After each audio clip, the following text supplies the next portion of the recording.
El Gobierno español ha defendido los presupuestos generales del Estado para este año como los adecuados a una recesión económica y los que necesita España en una situación de crisis excepcional para recuperar la confianza interna y externa.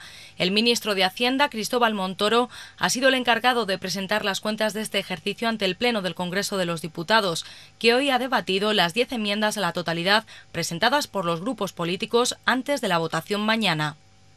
Toda la sociedad española es consciente de que estamos en una situación de crisis excepcional, crisis que, por tanto, exige respuestas de crisis. Y estos presupuestos son una respuesta a la crisis excepcional que está atravesando España. Montoro ha defendido el incremento temporal del IRPF, ya que al actuar sobre un sector, las familias que están en situación financiera positiva perjudica menos al crecimiento de la economía que otras subidas impositivas. En la Cámara Baja, el ministro ha explicado que el sector... Son una respuesta que abre la puerta para resolver los problemas que acucian a los españoles.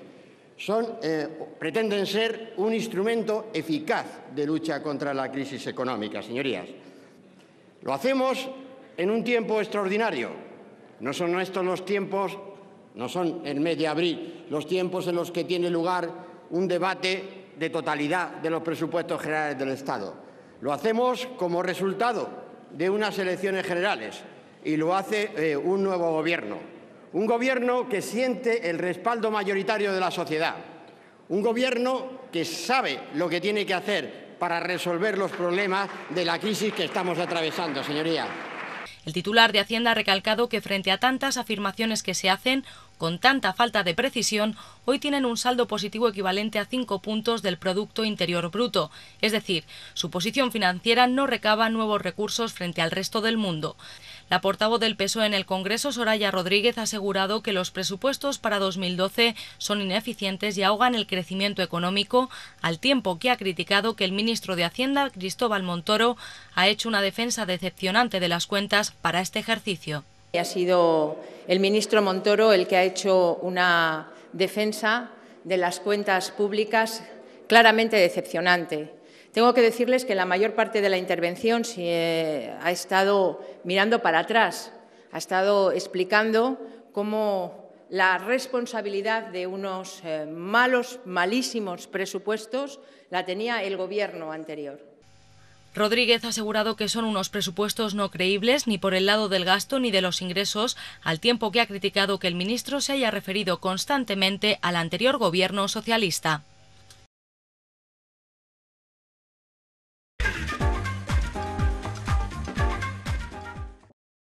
Ayer conocíamos este vídeo del PSOE titulado «Van a por todo».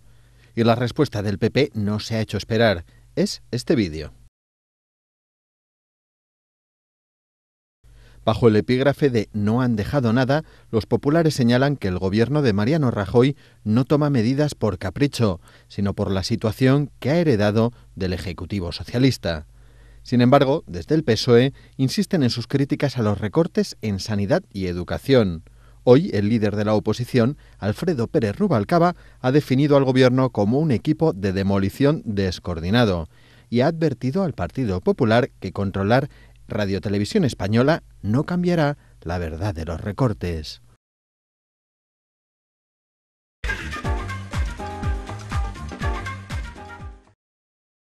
El ingreso en prisión del exconsejero de Empleo de la Junta, Antonio Fernández, ha pillado por sorpresa a la Junta de Andalucía. Personada en el caso como parte acusadora, se ha puesto a la decisión de la juez Mercedes Alaya y, según su portavoz Mar Moreno, no era necesaria su entrada en la cárcel. Nos causa pesadumbre en general que este caso se produjera en su día y en particular nos causa pesadumbre que Antonio Fernández haya ingresado en prisión, pues como le decimos, no lo consideramos necesario. Dicho lo cual, la Junta de Andalucía va a seguir trabajando y colaborando con la justicia hasta el total esclarecimiento del caso. Moreno también ha recordado que Antonio Fernández sigue manteniendo su presunción de inocencia y ha defendido el trabajo intenso y positivo de este para la resolución de importantes conflictos laborales. Ha dicho, la portavoz del Gobierno en funciones asegura que su equipo no teme más ingresos en prisión y que su equipo afronta con valentía este caso para investigar, denunciar y llegar hasta el fondo del asunto. Todo el mundo sabe que el caso del fraude de los ERES es un caso del pasado que en modo alguno afecta a este Gobierno saliente de la Junta de Andalucía y mucho menos al futuro Gobierno. Y en este sentido rechaza que se tengan que exigir responsabilidades políticas a Manuel Chaves o José Antonio Griñán por haber tenido a Fernández como consejero cuando fueron presidentes.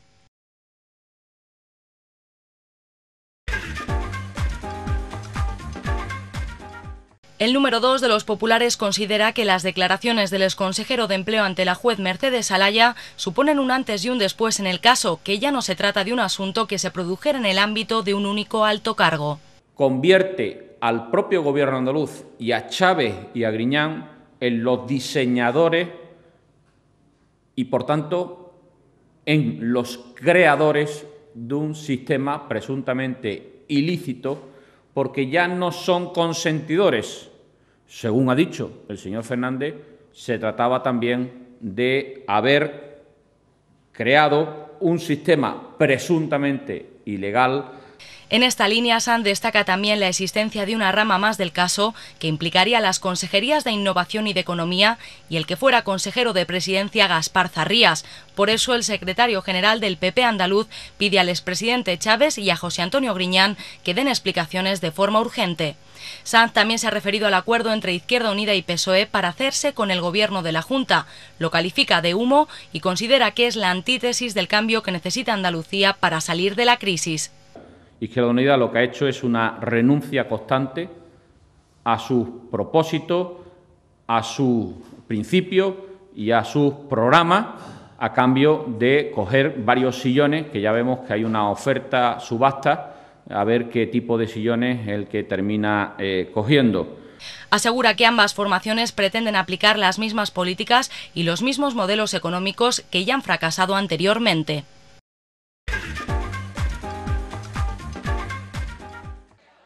Izquierda Unida se decanta por gobernar con el PSOE. La mayoría de su militancia respalda la entrada de la formación en el gobierno que presidirá de nuevo José Antonio Griñán. Así se han pronunciado mediante un referéndum al que estaban convocados unos 6.000 militantes y en el que han participado más del 80%. Las provincias que tienen su escrutinio al 100% son Huelva, Cádiz y Almería, y con más del 60% Granada, Jaén, Málaga, Córdoba y Sevilla.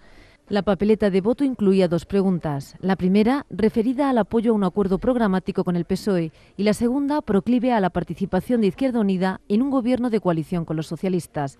Ahora, la Dirección Regional de IU ha declarado que es un ejercicio fuerte de democracia interna y se hará lo que digan las bases.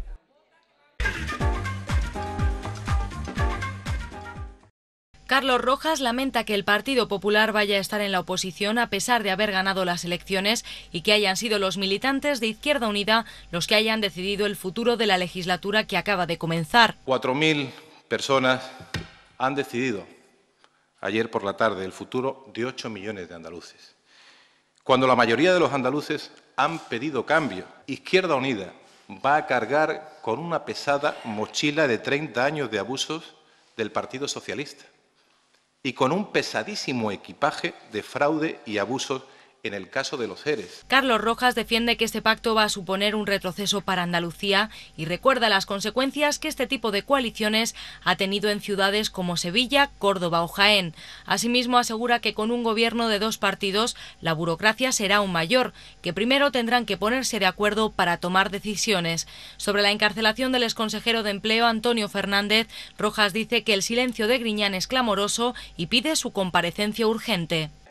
O sea, no debe esperar a nada más, debe de comparecer ya y explicar cuál es su posición.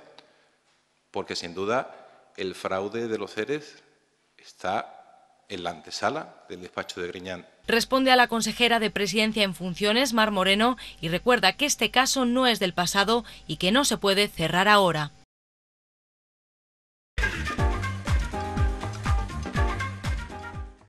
Desde el Consistorio de Almería ya están ultimando los detalles de lo que ha sido la Casa de la Juventud y ahora se está transformando en la Escuela Municipal de Música para que el próximo mes de septiembre pueda estar en marcha. En estos momentos están ultimando la remodelación de su fachada. Se trata de una inversión de 230.000 euros que se suma a otras obras en el interior del inmueble para la recuperación del salón de actos y también de la planta sótano. Desde el Ayuntamiento han decidido que la gestión de este inmueble se va a hacer de forma demanial, para que el consistorio no tenga que ocuparse también de gestionarla y así buscar una fórmula de coste cero para este inmueble municipal. La obra de adecuación de la antigua Casa de la Juventud está muy avanzada, prácticamente terminada, y nosotros estamos ultimando los detalles de lo que será la gestión de la escuela. Nosotros tras mucho estudiar y con todos los informes necesarios por parte de los técnicos municipales, al final se ha optado por la modalidad de la concesión demanial, porque entendemos que es la más beneficiosa para las arcas del ayuntamiento, que tan importante hoy en día, como para prestar el mejor servicio a los ciudadanos a un precio razonable, ¿no? El ayuntamiento velará porque la escuela cumpla con todos los parámetros de calidad de enseñanza exigidos y, por supuesto, una medida que sea accesible también desde el punto de vista económico. La escuela tendrá capacidad para acoger hasta unos 300 alumnos que estén interesados en aprender a tocar la guitarra, el piano, el violín o otros muchos instrumentos.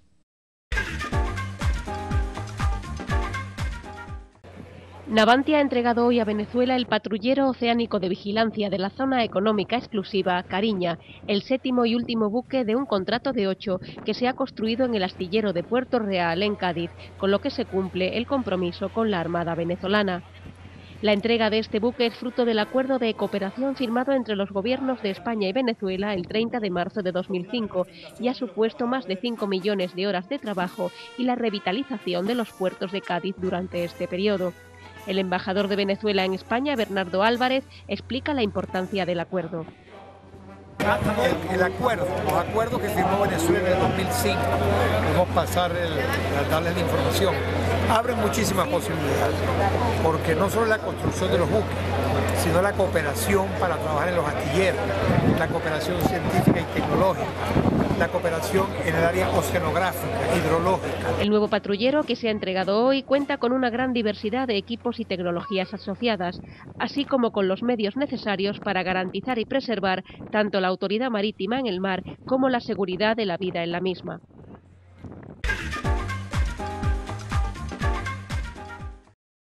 Ni indemnización, ni liquidación, ni saldo, ni finiquito. Gadir Solar ha comunicado por escrito a los 196 trabajadores despedidos que no tiene liquidez para pagarles lo que le corresponde por ley. Así se señala en las cartas de despido enviadas a los afectados. Que la empresa no tiene dinero para pagarle a los trabajadores las indemnizaciones ni los complementos que se le adeudan por los 2 ERTE que ha hecho. El comité de empresa ha anunciado la interposición de demandas judiciales contra el ERE extintivo. Los despidos serán efectivos el 30 de abril de 2012, cuando en esa fecha no ha vencido un expediente temporal de regulación de empleo, previsto hasta el 9 de mayo.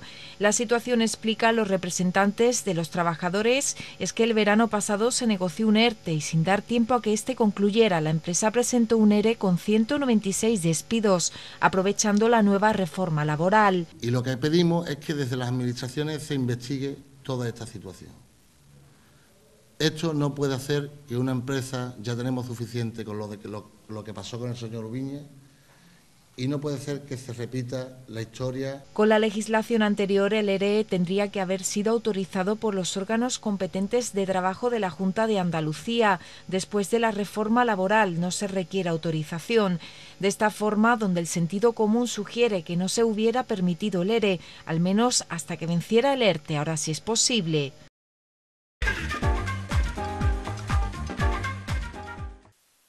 Durante el primer trimestre de este año se han registrado en la provincia 300 infracciones menos respecto al mismo periodo del año anterior.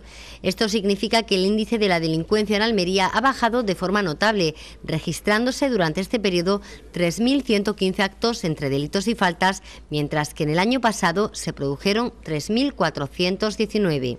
Bueno, hasta lo que podemos precisar, por ser de alguna manera explícito, podemos decirle que hay 300 infracciones, aproximadamente 300 y algo, menos que en el trimestre del año pasado.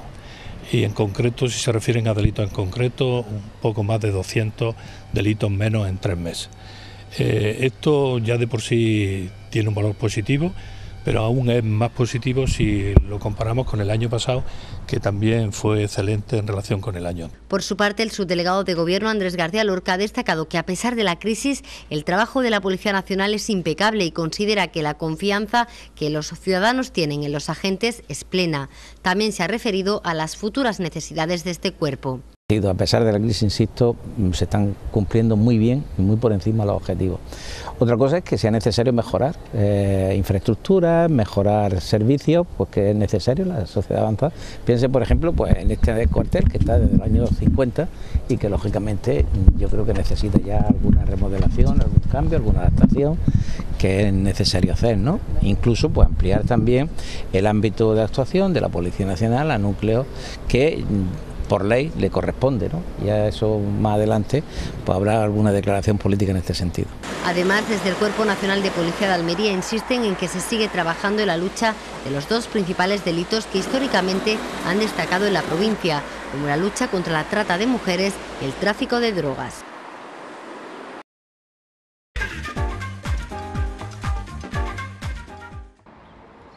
Aumenta el número de turistas. En el primer trimestre, 9.200.000 extranjeros vinieron de visita a España. Es un 2,6% más que en los 3 primeros meses del año anterior. Creció el número de los visitantes de los principales países emisores. Del Reino Unido llegaron 1.900.000 personas, de Alemania 1,5 millones.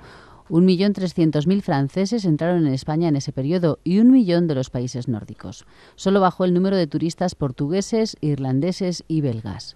Los lugares que acogieron más extranjeros fueron Canarias, Cataluña, Andalucía y Madrid. 2 de cada 3 turistas se hospedaron en un hotel cuando estuvieron en España. El resto se alojaron en viviendas alquiladas o de conocidos. 4 de cada 5 extranjeros vinieron a España en avión.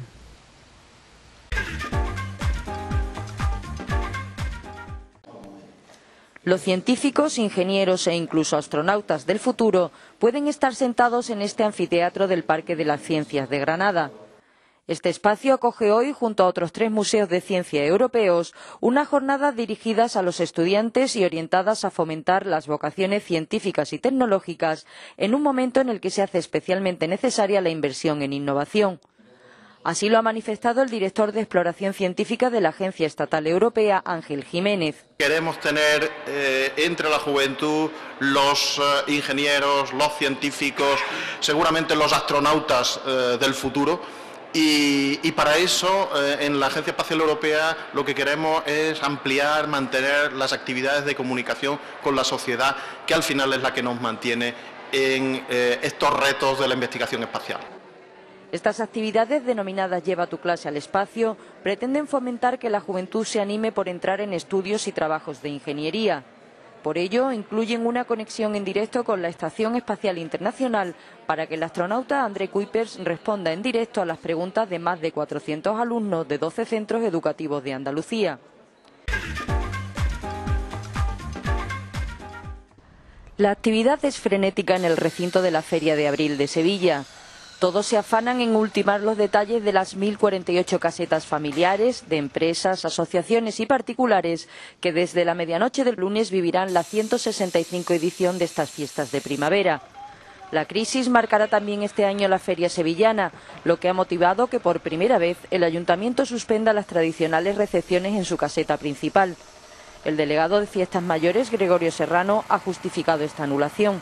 Y este año, pues con motivo de la gran, inmensa crisis que tenemos en nuestra ciudad, con más de 86.000 parados, pues hemos visto pertinente tener un gesto y anular las recepciones que se hacían en la caseta municipal. Todos esperan que el buen tiempo anunciado permita la afluencia masiva de personas al recinto ferial y palíe en parte la bajada de negocio experimentada en Semana Santa por culpa de la lluvia. Ya el año pasado se registró un menor consumo en la feria a pesar del buen tiempo, y además se comprobó que el Real registraba la presencia de ciudadanos más tarde de lo habitual, porque ya llegaban comidos de sus casas para ahorrar dinero.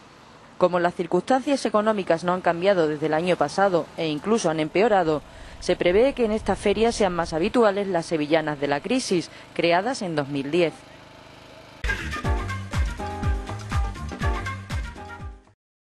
La asociación encargada de velar y cuidar a personas con discapacidad intelectual, las PAPROS, ha organizado, con motivo del 10º aniversario de su centro de Viator, unas jornadas de puertas abiertas en las que se han dado a conocer los servicios que se prestan a las personas discapacitadas intelectualmente y las labores que este colectivo realiza a diario, como ir a la escuela, a los talleres, a la piscina o al gimnasio. Andrés Rebullo, responsable de comunicación, calidad y proyectos de la asociación, ha anunciado las actividades que ya tienen preparadas para celebrar este aniversario. Un torneo de fútbol 7 para equipos de personas con discapacidad intelectual de diferentes asociaciones, una cena de hermanamiento con los municipios de Huércal de Almería y Viator. Además, una gala especial donde van a venir gente, artistas, invitados, que ya iremos un poquito desvelando quiénes son. Un corto sobre el mundo de discapacidad tenemos a presentar. Un concurso de postales navideñas. Un programa que ya hemos empezado a desarrollar, que se llama de educación en valores. El complejo, que consta de una capacidad para 90 personas, está equipado para un gran número de actividades. Perfecto. Aquí tenemos una residencia de adultos, una unidad de estancias diurnas y un centro ocupacional, y además un centro especial de empleo. Todos están orientados a personas con discapacidad intelectual, con diferentes tipos de discapacidad según la naturaleza de cada centro. Las instalaciones, que se componen de una residencia para adultos y un centro ocupacional, son una muestra de los logros conseguidos por esta organización, que lleva trabajando desde los años 60 en Almería.